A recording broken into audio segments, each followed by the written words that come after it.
Hi, everyone. Meteorologist Bill Rentschler in the 1011 Now streaming studio. It's Thursday, and that means we had a new drought monitor that was released, and unfortunately, we continue to see some bad news in that regard. Again, in Lincoln, Lancaster County, we've been setting some records that we don't like to set, as we've seen, again, one of the driest Mays on record, just finished up the month of May, also one of the driest meteorological springs on record as well. So if we look at some of the data, again, in May, just 51 hundredths of an inch of rain for the entire month of May. That's over 4 inches below normal and good for the second driest May on record. And those records go back to 1887. So a lot of records, and we were the second driest this May. Year to date, again, we did pick up some rain Thursday morning. Year to date, we're at over 5.5 inches now. Still 12th driest year to date with over 5.5 inches of precipitation. In terms of the spring season, again, just a $1.73 for precip for March, April, and May.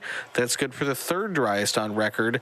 Again, so really struggling with our rainfall, our precipitation over the last several months. So again, it's no surprise then we continue to see drought continuing to expand across parts of Lincoln, Lancaster County, and southeast Nebraska. So this is a look at what the drought monitor looked like 1 week ago. Again, we had some expansion in the exceptional drought, again, moving further to the south across parts of eastern Nebraska. Again, much of central and into western Nebraska under severe drought.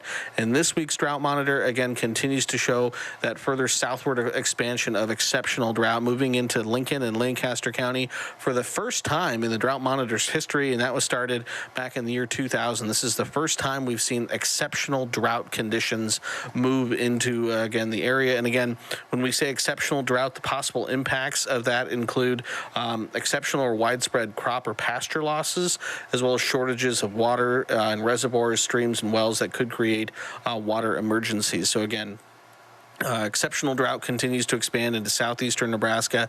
We did see a reduction in drought across the southwest. Again, they had some extremely heavy rains late last week, 6, 8, 10 inches of rain in some areas that created some flooding and flash flooding issues. The good news, though, is that it did reduce the drought in some of those areas, going from severe drought down to moderate drought in some areas there in far southwestern Nebraska, even going down to that abnormally dry category, the kind of the onset of drought conditions. So again, still have some pretty bad news across much of eastern Nebraska, but some improvement across parts of western Nebraska. And you see the numbers here. Saw about a 4% increase in the exceptional drought area this week compared to last week, and just under 2% for the extreme drought area. In terms of the last year, again, this is a look at the drought status for the entire state over the past year.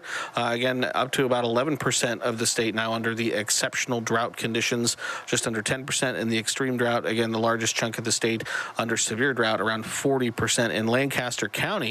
Again, specifically, you look this time last year, there was almost no drought in Lancaster County, but again, now 51% of the county under exceptional drought, 40% under extreme drought, and then 8% under the severe drought conditions. So we'll continue to, again, watch for chances of rain. We do have chances of rain. June, again, on average, is the second wettest month of the year in Lincoln, but again, longer range models kind of don't lean one way or the other in terms of whether we could see above average precip or below average precip over the next several weeks and months. So we'll just have to kind of continue to keep our eyes on it and continue to track that. So again, keep it tuned to 1011, both on air and online, for all of the latest news, weather, and sports.